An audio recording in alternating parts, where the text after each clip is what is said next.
തിരികെ വാർത്തയിലേക്ക്. കണ്ണൂർ കുറ്റ്യാട്ടൂർ ഉരുവശാലയിൽ യുവതിയെ പെട്രോൾ ഒഴിച്ച് തീ കൊളുത്തുന്നതിനിടെ പൊള്ളലേറ്റ യുവാവ് മരിച്ചു. കുറ്റ്യാട്ടൂർ സ്വദേശി ജിജീഷാണ് മരിച്ചത്. ഗുരുതരമായി പൊള്ളലേറ്റ ജിജേഷ് പരിയാരം മെഡിക്കൽ കോളേജ് ആശുപത്രിയിൽ ചികിത്സയിലായിരുന്നു. ജിജീഷ് പെട്രോൾ ഒഴിച്ച് തീ കൊളുത്തിയ യുവതി പ്രവീണ കഴിഞ്ഞ ദിവസമാണ് മരിച്ചത്. വിവരങ്ങളുമായി മിഥുൻ പിള്ള ചേരുന്നുണ്ട്.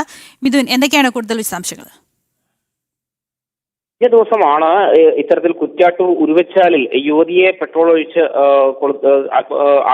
തീ കൊളുത്തി ആത്മഹത്യക്ക് ശ്രമിച്ച സംഭവം ഉണ്ടായത്. ഇതിൽ ഈ യുവതി പിറ്റേ ദിവസം തന്നെ മരണപ്പെട്ടിരുന്നു. ഉരുവച്ചാലിലെ പ്രവീണയാണ് കഴിഞ്ഞ ദിവസം മരണപ്പെട്ടത്.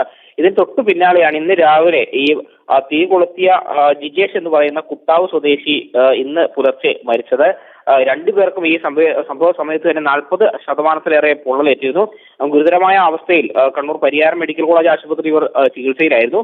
ഇതിനിടെ ആദ്യം പ്രവീണയും അതിന് പിന്നാലെ ജിജേഷും മരണപ്പെടുകയായിരുന്നു. ശരി, മിഥുൻ പിള്ളയാണ് വിവരങ്ങൾ നൽകിയത്.